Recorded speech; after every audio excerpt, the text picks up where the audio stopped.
विष खा करके मर जाना, जल में कूद करके नदी में मर जाना, फांसी लगा करके मर जाना, ये अच्छी बात नहीं है। आत्मघाती है वो प्रेत बन जाएंगे, भूत बन जाएंगे। कबीर साहब कहते हैं दीवाने मन भजन बिना दुख पई हो, पहला जन्म भूत का पई हो। इसका मतलब भूत जो नहीं होता है। अभी हम गए थे पिपर जोरिया, हमारे दिलीप जी भी बैठे हैं, पिपर जोरिया गए थे। शाम के समय में वहां के युवक लोग बाढ़ थे, वहां का मुकेश जी, और प्रधानाचार्य वहां के थे अशोक जी। सब युवक लोग ले गए थे जंगल में, टहलने के लिए गए थे सत्संग के बाद। तो वहां बतला रहे थे कि बाबा देखिए ये भूताहा जगह है, ये बड़ा भूताहा जगह है बाबा, यहाँ पर भूत रहता है। हम लोग बाबा रात में के लिए नहीं आते, यहाँ किचन होती है, किचन वहीं से प्रणाम कीजिए ना, वहीं से करिए, होता है। ये मन ही भूत है ना। साहसी बनिए, जो भजन करता है उसके पास भूत आ नहीं सकता। भूत पिचास निकट नहीं आवे। हाँ, महावीर जो नाम सुना बे, नासै रोग हरे सब पीरा, और जपत निरंतर रघुपति हनुमत वीरा। तो गुरु संकट से छुड़ाते हैं, इसलिए संकट टारन सदगुरु जी, अब भजवन सदगुरु सदगुरु सदगुरु जी। ये संकट को टालने वाले सदगुरु होते हैं।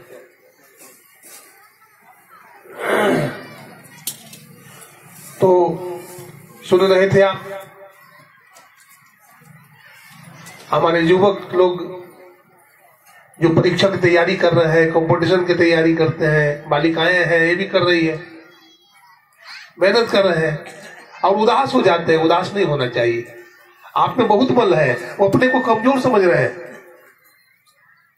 आप अपने को कमजोर नहीं समझिए, आप में बहुत कुछ है। अगर आप अपने को कमजोर समझ लिया तो फिर आप कोई महान काम नहीं कर सकते हैं। एक खरगोश था, समझ गया ना, खरगोश। और खरगोश बहुत कमजोर जानवर होता है।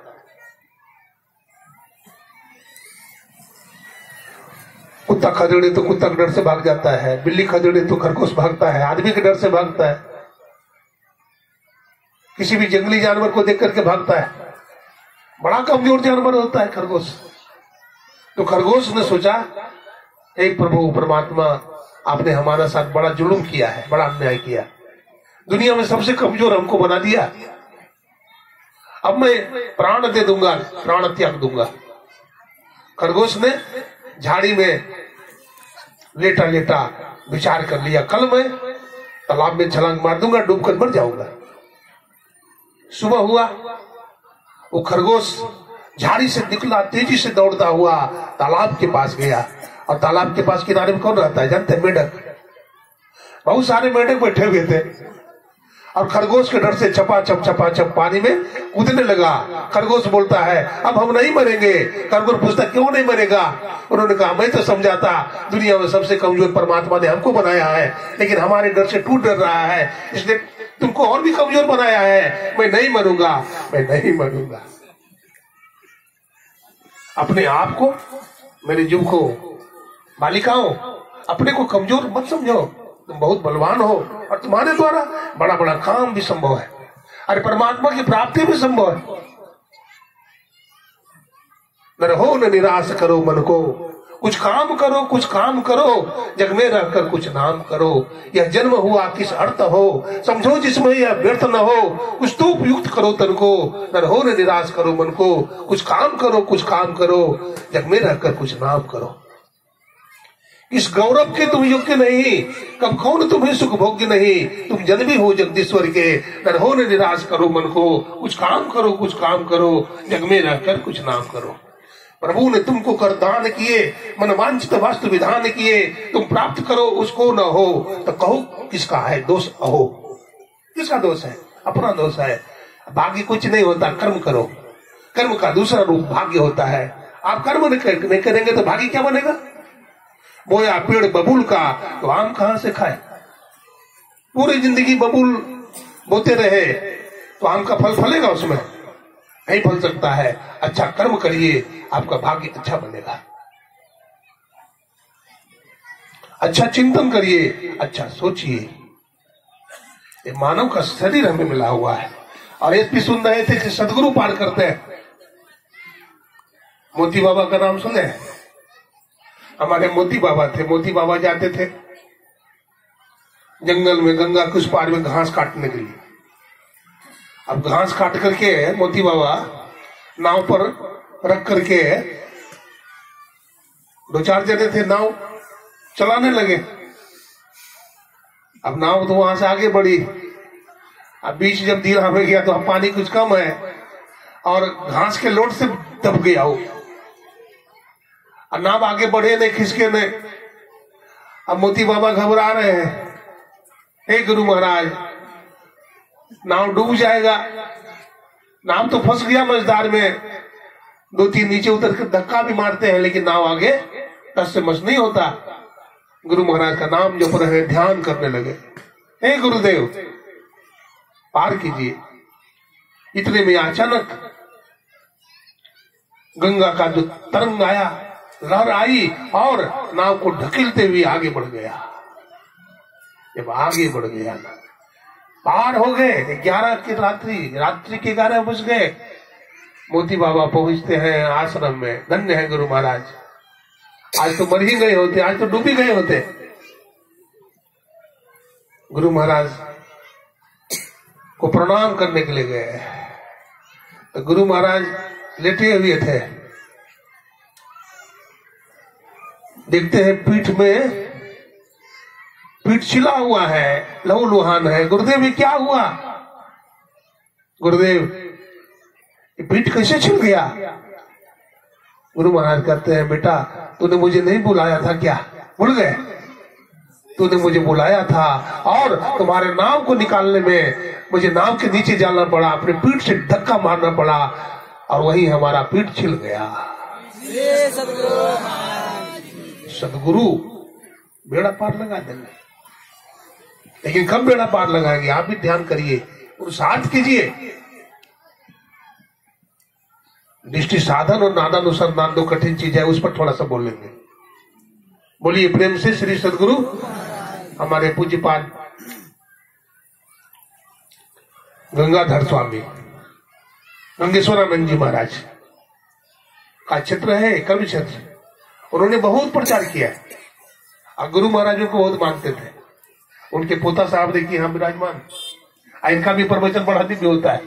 हमको तो लगता है कि अखिल भारतीय में इनको खड़ा कर दिया जाए तो और किसी वक्ता की जरूरत नहीं पड़ेगी। हाँ बहुत अच्छा बोलते हैं। देखिए बापे पूत परापत घोड़ा, हमें कुछ हो तो थोड़ा थोड़ा। माता पिता का गुण तो बच्चों में आता है, स्वाभाविक बात है। आप सत्संग कीजिएगा, आप भजन करिएगा, आप में 1000 अच्छाइयां होगी तो 2-4 अच्छाई आपका बेटा बेटी में भी आ जाता है।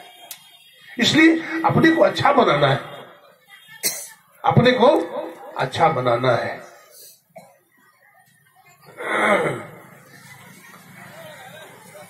ये मानव का शरीर मिला है और हम तृष्णा में पड़े हुए हैं, है ना। जो 10, 20, 50 भय सत हो तो 1000 तो लाख बनेगी। देखिए मनुष्य का मन कितना खुराफाती है।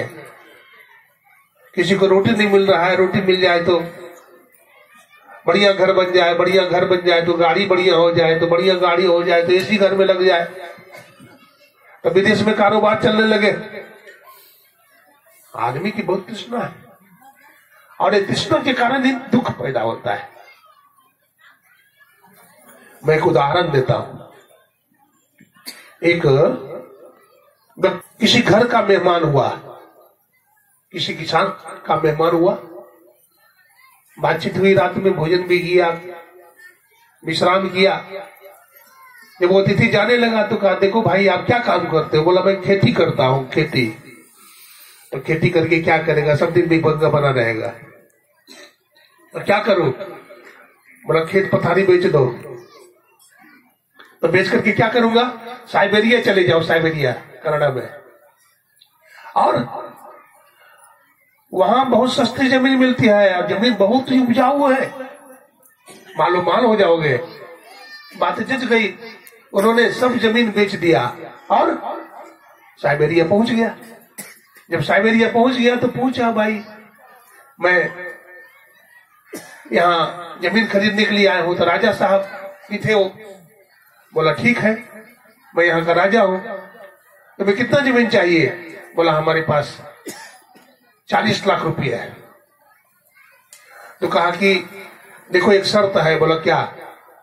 हम जमीन तुमको यूं ही दे देंगे। बोला एक शर्त है। बोला क्या शर्त है? बोला सुबह में तुम हमारे पास आ जाओ। सुबह में चला आया। बोला सूरज निकलने के पहले आना। तो सूर्योदय के पहले पहुंच गया। बोला यहां से तुम दौड़ना शुरू करो, यहां से दौड़ना शुरू करो और सूर्यास्त होने के पहले तुम लौट आओ। तुम जितना दौड़ पाओगे, जितना जमीन घेर पाओगे, वो जमीन तुम्हारा हो जाएगा और मैं पैसा भी नहीं लूंगा। तब वो थोड़ा सा भोजन ले लिया, एक बोतल पानी भी ले लिया कि रास्ते में खा लूंगा, पानी पी लूंगा। अपना बैग में रख लिया और दौड़ना शुरू किया। अब दौड़ रहा है, दौड़ रहा है, दौड़ते जा रहा है, जा रहा है, दौड़ते और दौड़ते दौड़ते 12 बज गए। भूख भी लगी, प्यास भी लगी, लेकिन फिर भी दौड़ा जा रहा है। मन में आता कुछ खा लो, फिर मन बोलता है अरे भाई क्या खाएगा, रोज खाता है, इतनी बढ़िया बढ़िया जमीन है, ये सब छूट जाएगा, इसलिए कुछ और दौड़ ले। 1 बज गया, दौड़ ही रहा है। 2 बज गए, दौड़ रहा है, लेकिन थक गया, सारी एनर्जी, सारी शक्ति खो गई, थक कर चकनाचूर हो गया। अब सोचा अब तो लौटना ही होगा, नहीं तो इस जमीन से भी हाथ धोना पड़ेगा। अब लौटना शुरू किया, वापिस हो गया, दौड़ते दौड़ते जा रहा है, हाँफ रहा है लेकिन दौड़ रहा है। दौड़ते दौड़ते 20 हाथ की दूरी पर आ गया। लोग सब खड़े थे, वाह बहादुर, वाह बहादुर, आ जाओ, वाह बहादुर, आ जाओ। थोड़ा रह गया है, लेकिन थक चूर हो गया था, वहां गिर गया।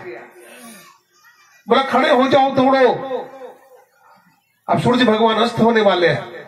अब वो बेचारा खड़ा होता है, 2-4 डेग आगे बढ़ा, फिर गिर जाता था, फिर होश आता था, फिर आगे बढ़ता था 2-4 कदम। अब 2 हाथ की दूरी पर पहुंच गया है। अब बोलते वाह बहादुर आ जाओ, वाह बहादुर आ जाओ। अब सूरज भगवान अपने क्षितिज पर आ गए हैं, डूबने वाले हैं, अस्त होने वाले हैं। फिर जोर लगाता है, एक हाथ फिर आगे घसक जाता है। अब सूरज भगवान बिल्कुल डूबने वाले हो गए हैं। अपना हाथ ऐसे ले जाता है, वहां लक्ष्य पर हाथ जाने के पहले ही सूर्यास्त हो जाता है और उसका शरीर छूट जाता है, धन से वंचित रह जाता है। मनुष्य कोल्हू का बैल है, कोल्हू का बैल नहीं तो क्या होगा? किसान क्या करता है बैल को? हाँ, कोल्हू में जोत देता है और आंख को ढक देता है, आंख को ढक देता है, चारों तरफ से आंख ढक देता है, केवल रास्ता